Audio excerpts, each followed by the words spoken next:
ជំរាបសួរទស្សនិកជនថ្ងៃនេះកម្មវិធីយើងខ្ញុំនឹងបង្ហាញទស្សនិកជនអំពីរបៀបធ្វើបបរខាប់គ្រប់គ្រឿងជាការពិតណាស់ទឹកដោះម្ដាយគឺជាអាហារដំបូងបង្អស់សម្រាប់ទារកអាយុ6ខែដំបូង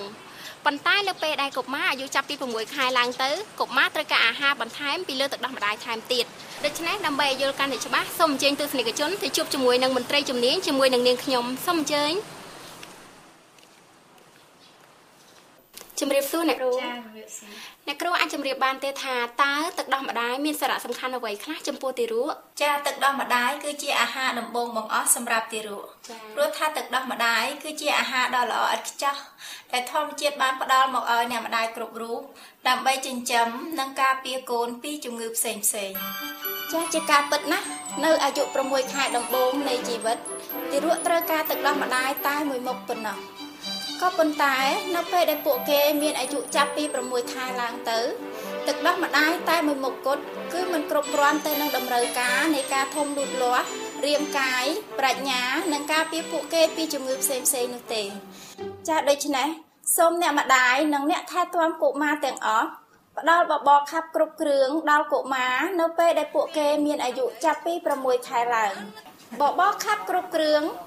ផ្ដល់ឲ្យកុមារនៅថាមពលនិងសារជាតិចិញ្ចឹមគ្រប់គ្រាន់សម្រាប់ការលូតលាស់រាងកាយនិងប្រាជ្ញាស្មារតីដូច្នេះសូមអញ្ជើញតាមដានមើលពីរបៀបធ្វើបបរខាប់គ្រប់គ្រឿងសម្រាប់កុមារដែលមានអាយុចាប់ពី6ខែរហូតដល់24ខែដែលនឹងមានបង្ហាញជូនដូចតទៅរបៀបធ្វើបបរខាប់គ្រប់គ្រឿងចាស់តទៅនេះនាងខ្ញុំរួមជាមួយនឹងបងស្រីម្នាក់ជាម្ដាយនឹងធ្វើការបង្ហាញជូនពីរបៀបធ្វើបបរខាប់គ្រប់គ្រឿងសមស្របសម្រាប់កុមារចាប់ពីអាយុ6ខែរហូតដល់24ខែបបរខាប់គ្រប់គ្រឿងត្រូវផ្សំពីអាហារចម្រុះ3ក្រុមរួមមានអង្ករត្រីសាច់ថ្លើមស៊ុតបន្លែពណ៌បៃតងចាស់និងបន្លែពណ៌លឿងទុំរួមទាំងប្រេងឆាបន្តិចផងដែរចាស់ក្នុងចំណោមត្រីឬសាច់លោកអ្នកអាចជ្រើសរើសយកមួយណាក៏បានដើម្បីធ្វើបបរខាប់គ្រប់គ្រឿងប៉ុន្តែមុននឹងជម្រាបជូនពីរបៀបធ្វើបបរខាប់គ្រប់គ្រឿងសូមស្វែងយល់ពីអនាម័យជាមុនសិនអនាម័យក្នុងការធ្វើបបរខាប់គ្រប់គ្រឿងដើម្បីធានាបាននៅអនាម័យអ្នកចម្អិនបបរខាប់គ្រប់គ្រឿងទាំងអស់ត្រូវលាងដៃជាមួយនឹងសាប៊ូនិងទឹកស្អាតមុនពេលរៀបចំចម្អិនអាហារហើយត្រូវលាងបន្លែត្រីឬសាច់ដែលត្រូវយកមកធ្វើបបរខាប់គ្រប់គ្រឿងឲ្យបានស្អាតល្អអ្នកក៏ត្រូវលាងសម្អាតជ្រុញមុននឹងយកទៅហាន់ឬក៏ចិញ្ច្រាំអ្វីផ្សេងក្នុងពេលចម្អិនផងដែរ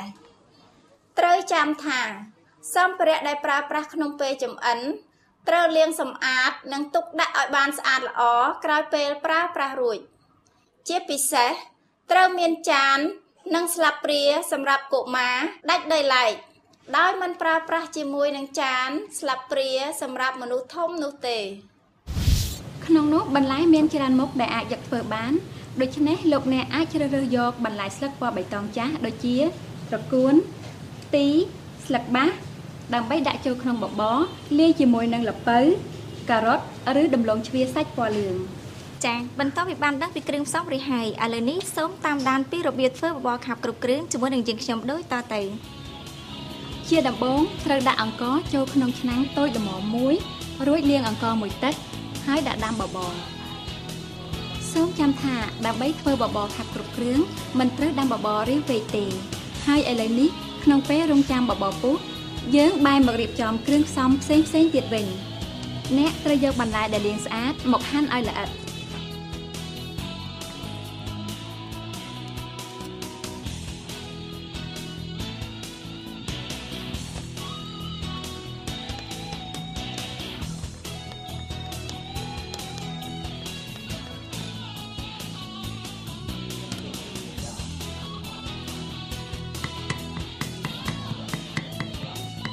ហើយយកត្រីដែលស្ងោររួចមកបេះឆ្អឹងចេញឲ្យអស់យកតែសាច់រួចដាក់គ្រឿងផ្សំទាំងនោះចូលក្នុងឆ្នាំងបបរនៅពេលដែលបបរពុះរួចដាំរំងាស់ទាល់តែបបរឡើងខាប់និងជាចុងក្រោយដាក់ថែមប្រេងឆាបន្តិចចូលរួចកូរជាការស្រេច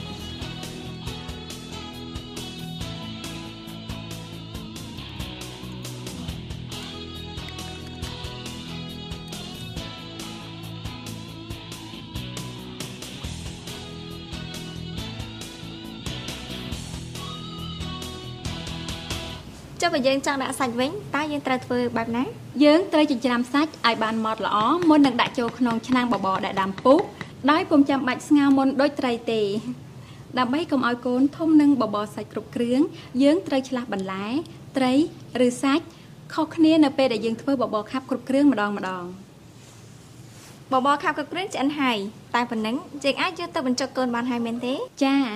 ក្រោយរំងាស់បបររហូតរលួយល្អហើយយើងត្រូវដួសបបរដាក់ស្លាបព្រារួចផ្អៀងមើលបបរខាប់គ្រប់គ្រឿងគឺត្រូវតែខាប់មិនធ្លាក់ពីស្លាបព្រានៅពេលដែលផ្អៀងដូចនេះណែលោកអ្នកបានឃើញរួចមកហើយអំពីរបៀបនៃការធ្វើបបរខាប់គ្រប់គ្រឿងសមស្របសម្រាប់កុមារចាប់ពីអាយុ6ខែរហូតដល់24ខែជាបន្តសូមតាមដាននៅអនុសាសន៍នៃការផ្តល់អាហារសមស្របសម្រាប់កុមារតាមក្រុមអាយុវិញម្ដងអនុសាសន៍នៃការផ្តល់អាហារសមស្របសម្រាប់កុមារតាមក្រុមអាយុសម្រាប់កុមារចាប់ពីអាយុ6ខែលោកអ្នកត្រូវផ្តល់បបរខាប់គ្រប់គ្រឿងដល់គេចំនួន2ដងក្នុងមួយថ្ងៃក្នុងមួយដង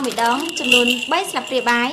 បន្ថែមពីការបើកដល់ម្ដាយយ៉ាងតិច8ដងក្នុងមួយថ្ងៃគឺមានន័យថាឲ្យបើកទាំងយប់ទាំងថ្ងៃកុមារអាយុចាប់ពី7ទៅ8ខែលោកអ្នកត្រូវផ្ដល់បបរខាប់គ្រប់គ្រឿង3ដងក្នុងមួយថ្ងៃដល់ក្នុងបរិមាណកន្លះចានចង្កឹះបន្ថែមពីការបំបើកដល់ម្ដាយយ៉ាងតិច8ដងក្នុងមួយថ្ងៃគឺមានន័យថាឲ្យបើកទាំងយប់ទាំងថ្ងៃកុមារអាយុចាប់ពី9ខែរហូតដល់11ខែលោកអ្នកត្រូវផ្ដល់បបរខាប់គ្រប់គ្រឿងចំនួន3ដងក្នុងមួយថ្ងៃក្នុងបរិមាណ1កាតចានចង្កឹះនិងផ្ដល់អាហារក្រៅពេល1ដងនៅចន្លោះអាហារពេលបន្ថែមពីការបំបើកដល់ម្ដាយយ៉ាងតិច6ដងក្នុងមួយថ្ងៃគឺមានន័យថាឲ្យបើកទាំងយប់ទាំងថ្ងៃសម្រាប់កុមារអាយុចាប់ពី12ខែរហូតដល់24ខែលោកអ្នកត្រូវផ្ដល់បបរខាប់គ្រប់គ្រឿងចំនួន3ដងក្នុងមួយថ្ងៃក្នុងមួយដងក្នុងបរិមាណ1កូនចានចង្កឹះពេញនិងផ្ដល់អាហារក្រៅពេល2ដងក្នុងមួយថ្ងៃចន្លោះអាហារពេលបន្ថែមលើការបើកដល់ម្ដាយយ៉ាងតិច3ដងក្នុងមួយថ្ងៃគឺមានន័យថាឲ្យបើកទាំងយប់ទាំងថ្ងៃសូមចងចាំថាអាហារក្រៅពេលដែលល្អសម្រាប់កុមារមានដូចជាចេកទុំចេកស្ងោរចេកចៀនល្ហុងទុំស្វាយទុំនំអន្សមបបរសណ្ដែកបបរល្ពៅជាដើមជៀសវាងឲ្យកុមារញ៉ាំនំធំឬស្ករគ្រាប់ព្រោះវាមិនល្អដល់សុខភាពនិងការលូតលាស់របស់កុមារនោះទេវិធីបញ្ចុកអាហារដោយសកម្មវិធីដែលបញ្ចុកកុមារដោយសកម្មនិងត្រឹមត្រូវគឺអ្នកម្ដាយនិងអ្នកបញ្ចុកត្រូវលួងឲ្យកុមារញ៉ាំរួចសរសើរលើកទឹកចិត្តកូនប្រសិនបើអ្នកមានរបស់លេងនៅក្បែរនោះអ្នកអាចដាក់ឲ្យកូនមើលបន្លប់បានរួមជាមួយគ្នានោះផងដែរសមាជិកគ្រួសារអាចរិះរកវិធីផ្សេងដើម្បីតាក់ទាញឲ្យកុមារចង់បន្តញ៉ាំបបរខាប់គ្រប់គ្រឿងដូចជាទះដៃនិយាយលេងការច្រៀងឬធ្វើមុខមាត់កំប្លែងជាមួយនឹងកុមារមិនត្រូវឲ្យកុមារញ៉ាំតែម្នាក់ឯងនោះទេព្រោះអាចធ្វើឲ្យកុមារញ៉ាំមិនបានច្រើនដែលអាចប៉ះពាល់ដល់ការលូតលាស់របស់កុមារពិសេសសម្រាប់ទារកដែលនៅតូចមិនទាន់ចេះអង្គុយអ្នកត្រូវដាក់កូននៅលើផ្លូវហើយព្យាយាមសម្លឹងមុខកុមារនិងព្យាយាមបញ្ចុកទោះជាកុមារខ្ជាក់ចេញក៏ដោយការប្រើចានចង្កឹះមានពណ៌និងរូបស្អាតក៏ដូចជាអាហារមានពណ៌ទាក់ភ្នែកកុមារក៏ជាវិធីសាស្ត្រមួយជួយឲ្យកូនលោកអ្នកញ៉ាំអាហារបានត្រឹមត្រូវដែរនៅពេលបញ្ចុកអាហារក្រៅពេលសូមឲ្យកុមារកាន់នំអន្សមឬផ្លែឈើដែលជាអាហារក្រៅពេលញ៉ាំប្រសិនបើគេចង់កាន់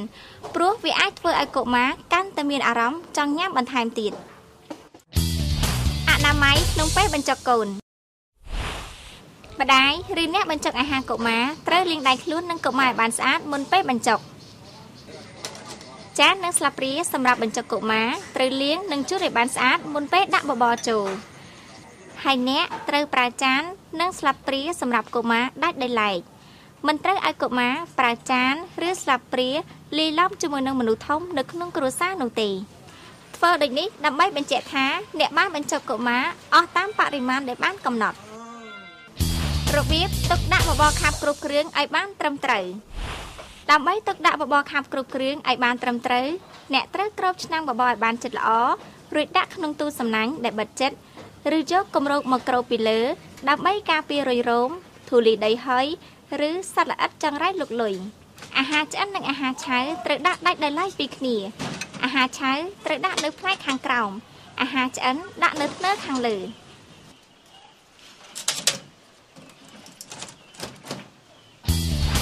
របៀបកម្ដៅបបរខាប់គ្រប់គ្រឿង ដើម្បីរក្សាគុណភាពបបរខាប់គ្រប់គ្រឿងប្រសិនបើលោកអ្នកចង់ចម្អិនទុកឲ្យកុមារញ៉ាំច្រើនពេកត្រូវកម្ដៅបបរឲ្យពុះជាមុនសិន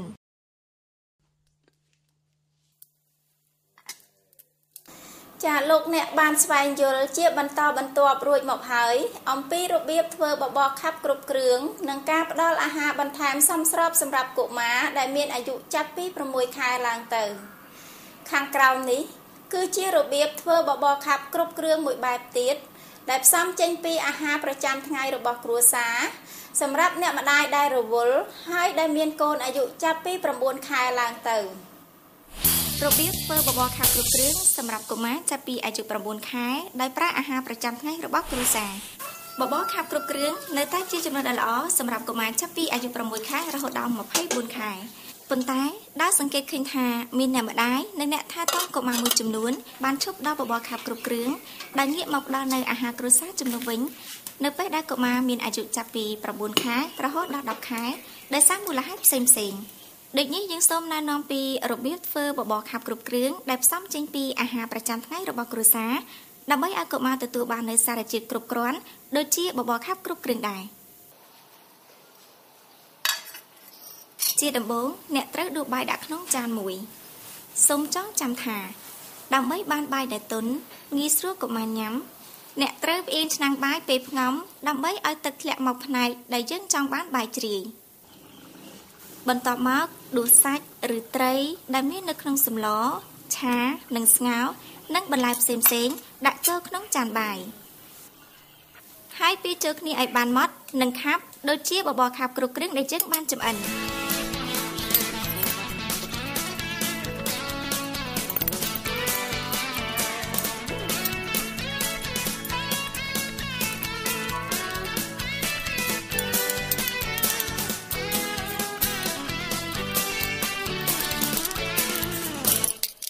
គឺខាប់មិនធ្លាក់ពីស្លាបព្រានៅពេលផ្អៀងដូចនេះបន្ទាប់មកគឺយើងអាចយកទៅបញ្ចុកកុមារបានហើយរបៀបនៃការផ្ដល់និងការអនុវត្តការបញ្ចុកយើងត្រូវអនុវត្តតាមអនុសាសន៍ដែលបានបង្ហាញរួចមកហើយខ្ញុំសុខភាពល្អដែលសាបបរខាប់គ្រប់គ្រឿង